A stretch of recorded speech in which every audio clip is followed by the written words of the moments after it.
Chelsea have been punished by FIFA following a 3-year investigation into their signings of players under the age of 18.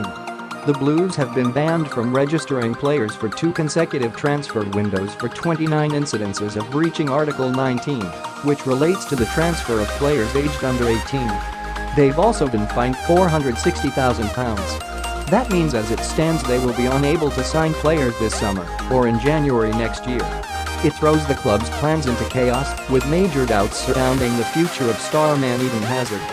Hazard is out of contract in the summer of 2020, and Chelsea won't now be able to sign a replacement for the Belgian before that.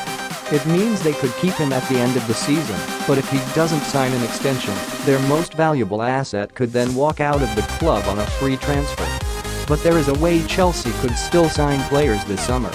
Other clubs slapped with similar bans to the Blues have brought themselves breathing space by appealing FIFA's ruling. Prior instances of similar infractions have seen the sides involved appeal against the penalties, delaying the implementation of a registration ban and allowing them to sign players.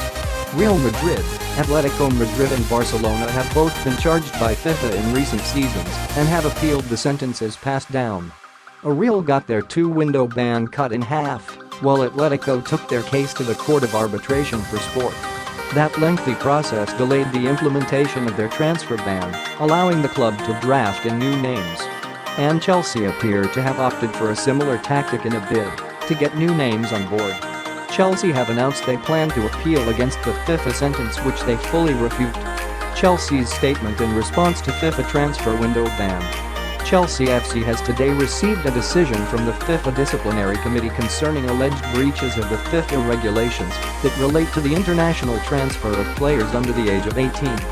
The decision imposes a transfer ban of 2 consecutive registration periods and a fine of 600k Swiss francs. Chelsea FC categorically refutes the findings of the FIFA Disciplinary Committee and will therefore be appealing the decision. The club wishes to emphasize that it respects the important work undertaken by FIFA in relation to the protection of minors and has fully cooperated with FIFA throughout its investigation. Initially, Chelsea FC was charged under Articles 19.1 and 19.3 in relation to 92 players. We welcome the fact that FIFA has accepted that there was no breach in relation to 63 of these players, but the club is extremely disappointed that FIFA has not accepted the club's submissions in relation to the remaining 29 players. Chelsea FC acted in accordance with the relevant regulations and will shortly be submitting its appeal to FIFA. Along with the West London club, the FA have also been fined by FIFA and warned to improve their practices. The FA has been fined around £390,000 for breaching the rules in connection with minors.